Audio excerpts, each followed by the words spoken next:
repreenda. Ah, pastor, mas tem um texto agora que o senhor vai ver que vai dar base para a gente trazer o dízimo, a casa do tesouro, porque senão o devorador... Espera ainda, segura esse aí. Vamos logo para Hebreus 7. Hebreus capítulo 7. Você encontrou? Amém? Texto bastante conhecido, bastante usado por aqueles que defendem o dízimo como uma obrigação, como um mandamento. Esse Melquisedeque, verso 1, rei de Salém e sacerdote do Deus Altíssimo, encontrou-se com Abraão quando esse voltava depois de derrotar os reis e o abençoou. E Abraão lhe deu o dízimo de tudo. Em primeiro lugar, seu nome significa rei de justiça. Depois, rei de Salém, que quer dizer rei de paz. Sem pai, sem mãe, sem genealogia, nem princípios de dias, nem fim de dia, feito semelhante ao Filho de Deus. Ele permanece sacerdote para sempre. Considere a grandeza deste homem. Até mesmo o patriarca Abraão lhe deu o dízimo dos despojos. A lei requer dos sacerdotes, dentre os descendentes de Levi, que recebamos o dízimo do povo, isto é, dos seus irmãos, embora estes sejam descendentes de Abraão. Este homem, porém, que não pertencia à linhagem de Davi, recebeu o dízimo de Abraão e o abençoou aquele que tinha as promessas. Sem dúvida alguma, o inferior é abençoado pelo superior. No primeiro caso, quem recebe o dízimo são os homens mortais. No outro caso, é aquele de quem declara que vive. Pode-se até dizer que Levi, que recebe o dízimo, entregou-os por meio de Abraão, pois quando Melquisedeque se encontrou com Abraão, Levi ainda não havia sido gerado. Então preste bem atenção aqui esse texto do autor aos Hebreus. Ele está narrando um fato, uma história. Mas você não vai ver em momento nenhum ele fazer disso um mandamento ou um imperativo. Momento algum. Ele está contando uma história, ele está narrando apenas um acontecimento. E não tem muitos elementos aqui. O que nós vamos ver aqui? Um homem chamado Melquisedeque, o dízimo em forma de uma bênção. Então, se ele não narrasse esta história, esse texto narrativo, ele não teria um sentido. Ele está contando o que aconteceu, ele está narrando um fato. Então ele tem que citar os fatos ocorridos. Mas em momento nenhum você vai ver uma prescrição de uma ordenança. O autor aos Hebreus, ele não vai dar, porque a palavra dízimo como uma ordem, como uma doutrina, porque ele está apenas narrando um fato histórico. Ele tinha que seguir esta linha, essa narrativa, porque foi algo que aconteceu. Agora, não podemos fazer disso algo como uma obrigação, como algo ordenado por Deus. Não há como fazer disso, não há. Não há um imperativo. Senão vamos imaginar, se de fato isso aqui fosse um imperativo, uma obrigação, ele teria que no mínimo dizer assim como nós fazemos hoje, ou como nós devemos fazer, ou como nós somos hoje ordenados.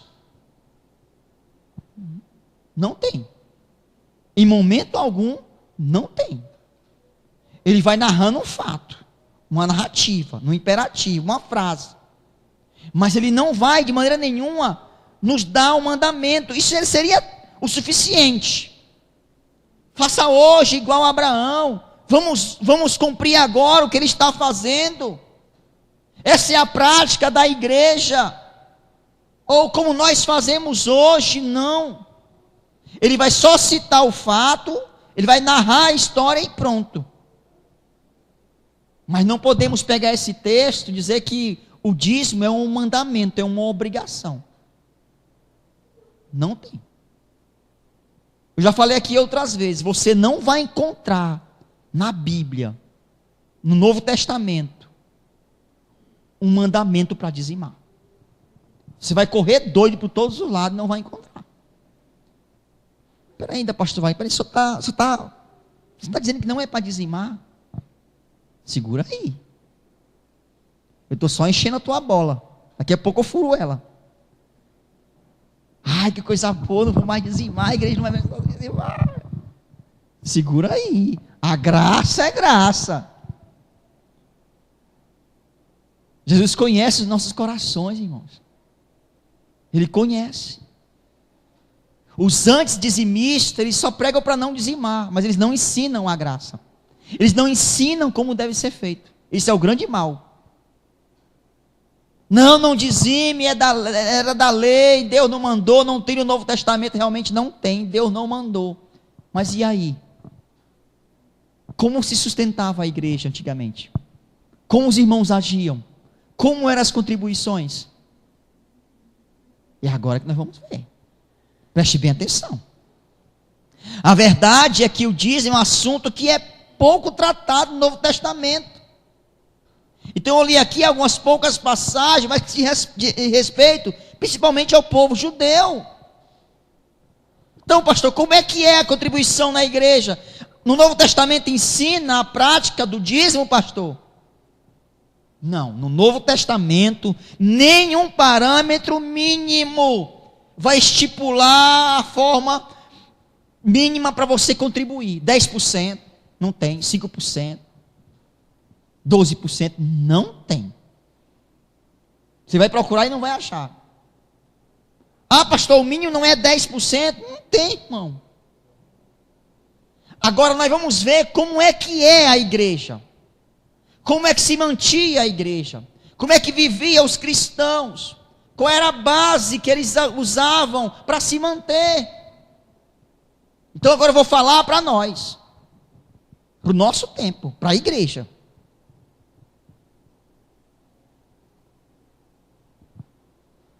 Paulo ele vai organizar uma coleta para os necessitados lá da Judéia. E em duas epístolas, as duas epístolas de Coríntios, vai trazer algumas referências sobre esta coleta. Abra sua Bíblia em 1 Coríntios capítulo 16. Vamos ver aqui agora como é que funciona a coisa. 1 Coríntios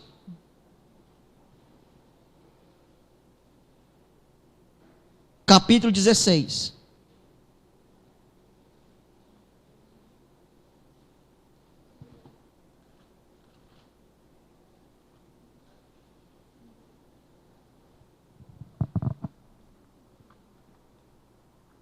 Amém? Você encontrou?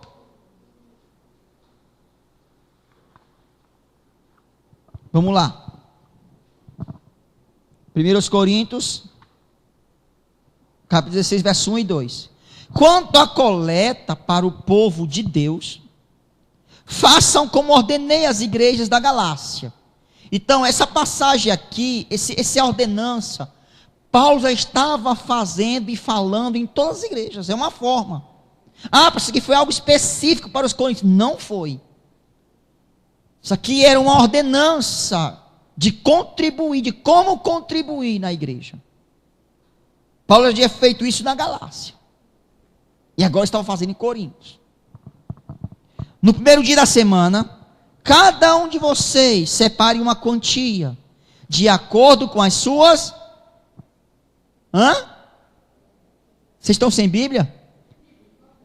De acordo com as suas renda, né, ou posse, reservando-a para que não seja preciso fazer coletas quando eu chegar. Preste bem atenção. Aí no capítulo 8 e 9 de 2 Coríntios, Paulo ele vai desenvolver o ensino acerca dessas contribuições. E Paulo vai mostrar com clareza a alegria que esse povo tinha da contribuição, a generosidade, a liberalidade, a presteza em ofertar na casa de Deus, em contribuir com a casa de Deus. Vamos lá? Abra sua Bíblia no capítulo 8 de 2 aos Coríntios. Volte um pouquinho. Aliás, passe um pouquinho.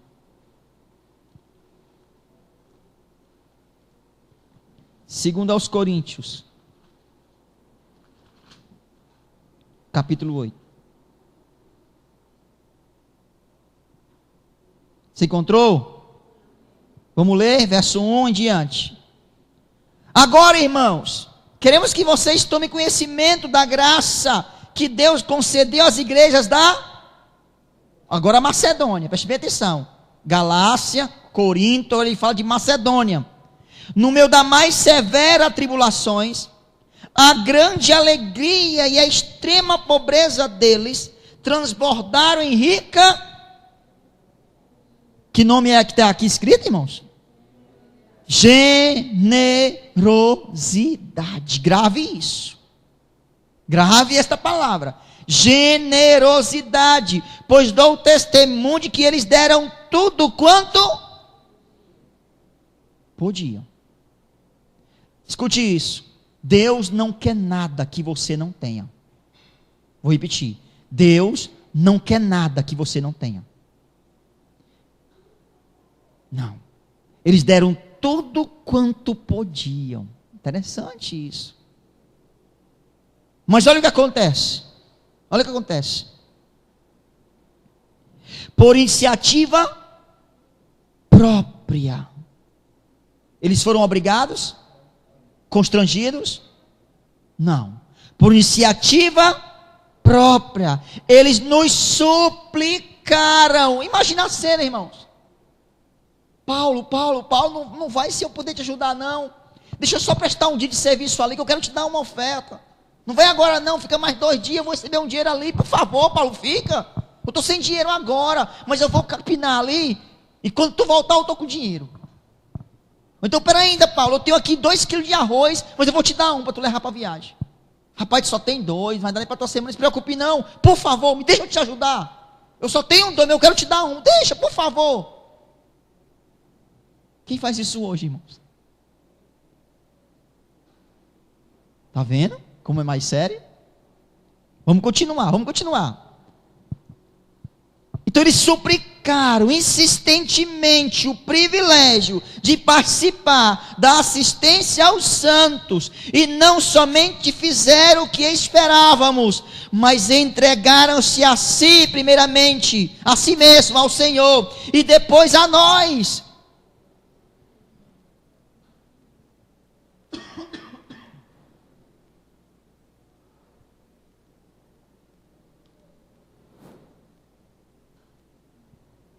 Perdão, irmãos. E depois a nós, pela vontade de Deus. Segura aí. Vá para o capítulo 9 agora. Capítulo 9.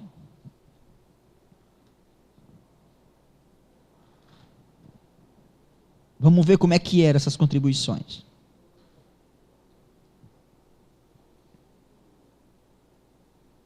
Vamos para o capítulo 6.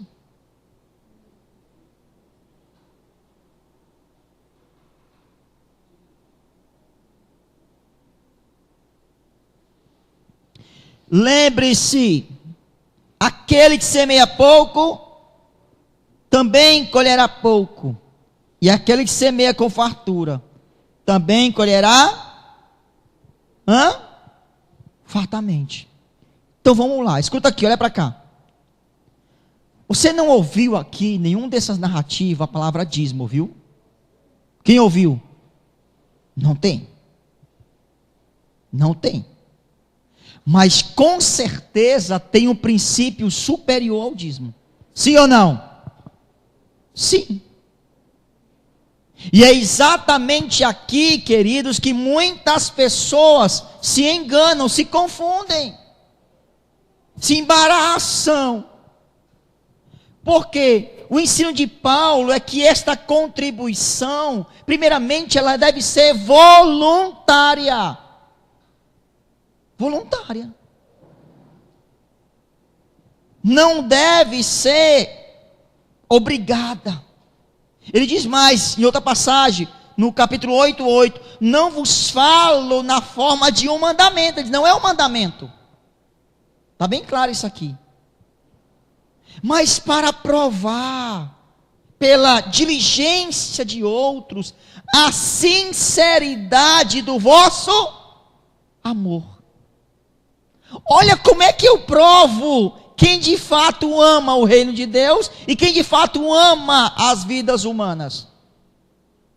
É quando eu coloco a prova e digo, rapaz, faça aí o que você deseja. Não é obrigado a dar, não. Mas quem quer doar? Quem quer? Vocês não amam? Era o que Paulo estava falando. Quem quer provar o seu amor agora? Doando, contribuindo, ajudando. Olha aí. De fato, a forma que Paulo estava agora mostrando era muito mais superior ao mandamento da lei que obrigava. E de fato não revelava a intenção do coração daqueles que dizimavam. Porque era apenas uma obrigação, era apenas um mandamento, agora não. Paulo está provando se este amor falado é sincero. Ele diz mais, porque se a boa vontade será aceita conforme o que o homem tem e não segundo o que ele não tem. Paulo está dizendo, se for de boa vontade, é aceito. Se é algo feito com amor, com alegria, Deus se agrada. Deus se agrada. Aí ele diz, cada um contribua segundo tiver posto no seu coração, não com tristeza ou por necessidade, porque Deus ama a quem dá com alegria. Eis a fórmula. Eis as motivações que deve levar os cristãos a ofertarem, a contribuírem na casa de Deus. Cada um contribua segundo tiver posto no seu coração. Deixa eu dizer algo para você. A tua oferta, a tua contribuição, ela revela o teu coração. A forma que você contribui na igreja fala muito a teu respeito. Ela mostra, ela prova. É uma prova cabal daquilo que nós estamos vivendo. Então, a oferta voluntária, esta contribuição voluntária é a forma que Paulo estava pregando para os irmãos.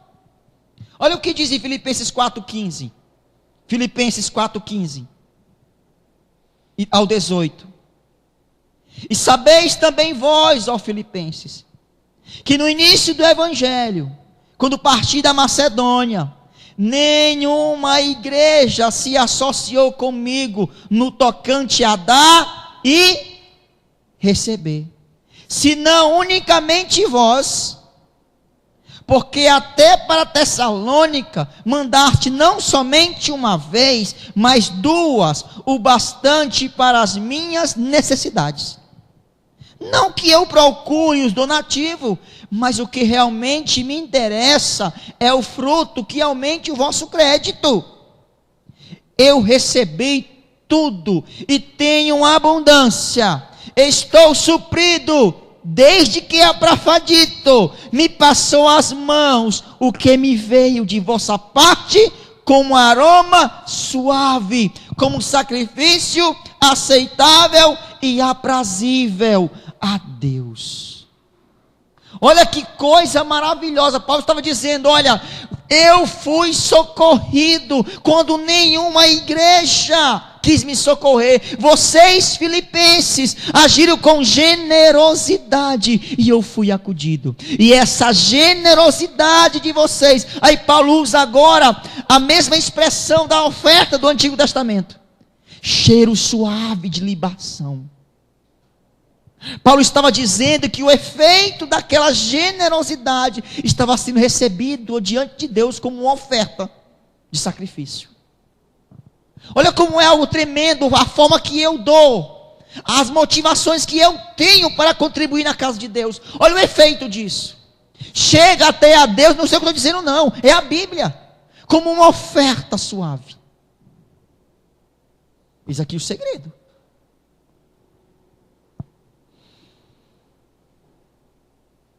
A generosidade leva ao cuidado com a igreja e com seus líderes. E eu vou parar aqui nesse ponto. Porque há na Bíblia Sagrada o ato de ajudar, de suprir as necessidades dos líderes. Abra sua Bíblia, 1 Timóteo, capítulo 5. 1 Timóteo, capítulo 5.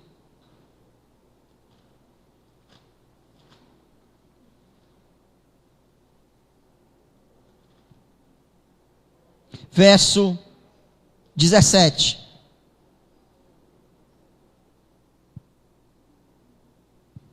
Amém? Diz assim: os presbíteros que lideram bem a igreja são dignos de duplo o quê? Honra. Grave bem isso. Algumas traduções têm honorários, sim ou não? Honorários. Especialmente aqueles cujo trabalho é a pregação e o ensino. Preste atenção nisso aqui. A Bíblia fala de assalariar os seus pastores. É isso que ele está dizendo. Sustentar a igreja na medida das suas condições. A Bíblia fala em ajudar os santos em suas necessidades. A Bíblia fala em pagar os honorários dobrado a quem dedica a sua vida a ensinar e cuidar da vida da igreja, da sua vida. Pagar honorários. E eu já ouvi alguns crentes na internet: não, isso aqui não é dinheiro não, isso aqui é honra.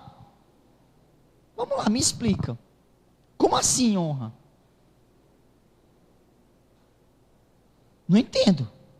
Se você acha que honorário é honra, de fato, eu vou te dar um conselho. Primeira coisa, para de assistir os vídeos do desviado Rubens na internet. Ele é um desviado, Rubens. Segunda coisa, outro conselho eu vou te dar agora. Chega lá no Chegue Pague, ou na casa lotérica, com tua conta de luz, com honra. Chega e diz: olha, eu estou aqui com honra, e eu quero pagar a minha luz com honra. Receba a minha honra aí, pega aqui na minha honra. Vê se dá certo. Eu quero te pagar com honra. Não vai dar certo. Pega, vai no mercantil e enche teu carrinho de compra. E chega lá no caixa e diz assim: não, eu quero pagar com honra. Eu sou um homem honrado. E eu quero te honrar também. E aí? Como é isso? Se você for ler o contexto todo, você vai ver a palavra alimento, sustento, pagamento, tem que comer, trabalhar, salário dobrado. Era exatamente o que Paulo estava dizendo. Aqueles pastores trabalhavam na fadiga do ensino dobrado. Você vai ver depois, lá em Coríntios, ele falando do boi que não pode ser amordaçado. Porque o que trabalha, ele tem que comer. Aprenda isso. Antigamente o povo havia uma obrigação na prática da lei. Era dizimar obrigado. Mas a graça funciona diferente. Implica responsabilidades, consciência. amor, liberalidade. Aprenda isso.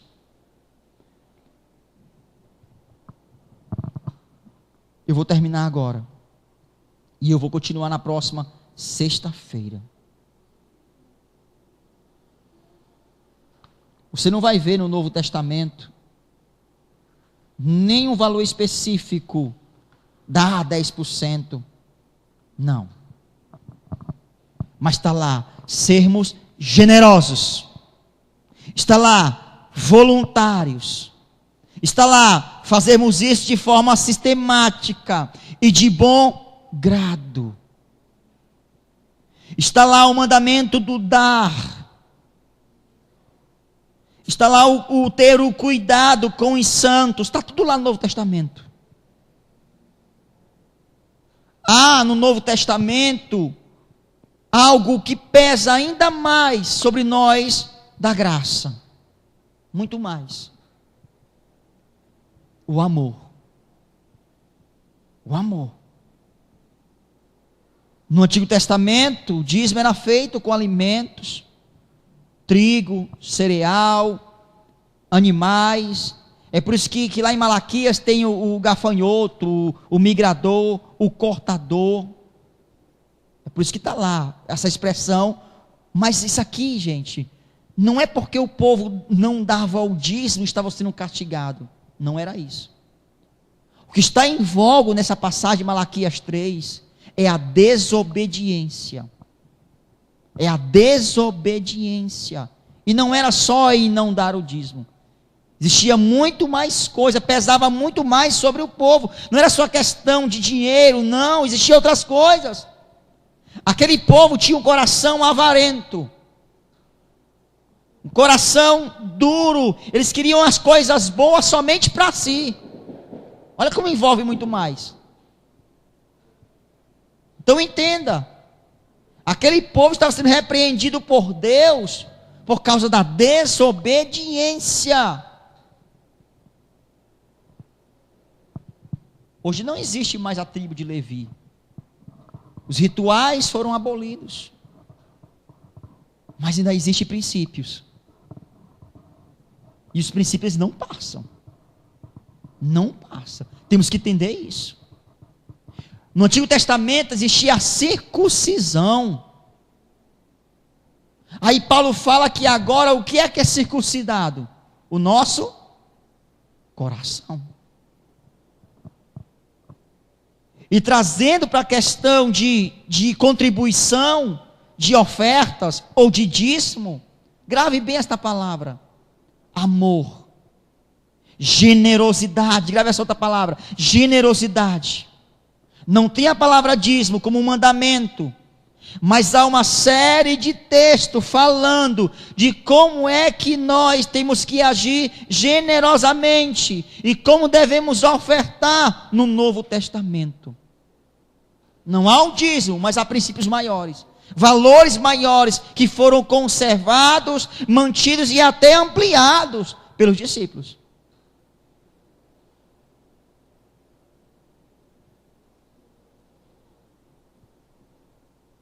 Pastor, então como é que eu devo contribuir? Sexta-feira eu vou falar. Primeiro ponto: conforme as nossas posses. Esse é o primeiro ponto que eu vou abordar na próxima sexta-feira. Conforme as nossas posses. Como assim, pastor? Eu sei que nem todos nós temos o mesmo rendimento mensal. E se eu disser para alguém que é carente na igreja, você é obrigado a dar 10%. E alguém que é rico, tem condições financeiras, é empresário, sei lá o que, político, você é obrigado a dar 10%. Vamos ser bem sinceros. Quem vai sofrer com isso? O rico ou o pobre? Uma coisa é eu tirar 10%, vou colocar aqui, de um salário mínimo, né? Vou colocar assim. Dá o quê? R$ 88. Sim ou não? É isso mesmo? É. Se eu perguntar a alguém aqui vive com salário mínimo, passa bem, você tem tudo que você tem na sua casa, você desfruta de tudo, você vê que não, claro que não. Tirar R$ 88 das suas finanças, isso traz um peso. Humanamente falando, dá você comprar uns feijãozinhos, umas carnezinhas, sim ou não? Sim. Gente, não vamos ser hipócritas não, vamos falar a verdade. E eu não posso fazer disso uma obrigação na vida de ninguém. Não é bíblico. Agora o cara que ganha bem, ganha muito, vou colocar, o cara ganha R$ 8.000. Tira 10%, dá o quê? R$ 800? É isso? Poxa, o que é R$ 800 para o cara que ganha 8 mil? Vamos ser bem sinceros. Não vai fazer tanta falta. Amém? Só que Jesus é justo. Isso aí passou. E ele diz assim: dei conforme o que vocês têm. Então quem tem mais deve dar. Olha como Deus é sábio. Porque quem tem mais, dando mais, vai suprir o que tem menos, que não pode dar tanto. Sim ou não? O problema é que isso não funciona na prática. Tem muita pessoa que critica o dízimo, que fala mal do dízimo, mas não vive a graça. Não vive. Não vive. E na próxima sexta-feira eu vou falar sobre isso. Qual é a forma bíblica então para nós hoje? Tem muitos pastores que não pregam isso. Sabe por quê? Eles têm medo de perder os dizimistas. Ah, o pastor liberou, acabou, viu, pastor? Tchau. Você nunca entendeu. Talvez o seu dízimo nunca foi aceito. Porque você dava com medo. Você dava por pressão, por obrigação. Eu vou chegar lá. Então na próxima sexta-feira, não falte. Não falte. Amém, querido? E eu vou estar aqui mostrando, biblicamente, como a igreja deve hoje contribuir. Fica de pé em nome de Jesus. Amém, queridos? Medite todo o capítulo 9 de 2 Coríntios, hoje na sua casa. Peça ao Espírito Santo para lhe dar o discernimento. Você vai ver lá. Você vai ver lá como é a forma. Você vai confirmar quando eu estiver pregando aqui na próxima sexta-feira. Faça isso. Faça isso. Temos que pregar a verdade, irmãos. Verdade. Chega de querer enganar o povo com palavras, com ilusões, com medo, com ameaças. Chega, chega, chega. Quem é crente, é servo, é salvo, é livre, é liberto. Quem é servo de verdade é generoso, é liberal, ama de verdade. Eu não quero nossa igreja pessoas avarentas, mesquinhas, fingidas, que só dão um dito porque são obrigadas, ou porque está lá o nome, lá no final do mês do dizimista. Não, para! Para! O que motiva você a ofertar e a dizimar na casa de Deus? O que motiva você? É o medo da mão de Deus pesar? Ou é o amor pelo reino dele? Olha que diferença, né? Olha que diferença. Não, pastor, eu não dizimo porque não tem na lei. Então eu não vou dizimar não está na lei.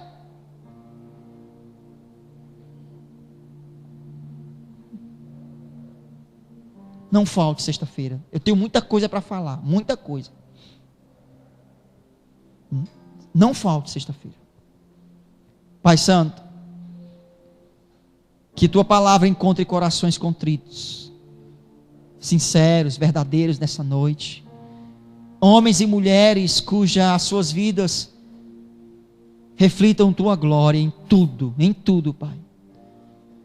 Que eles não tenham suas vidas por preciosas. Que todo espírito de vaidade, ganância, soberba, avareza,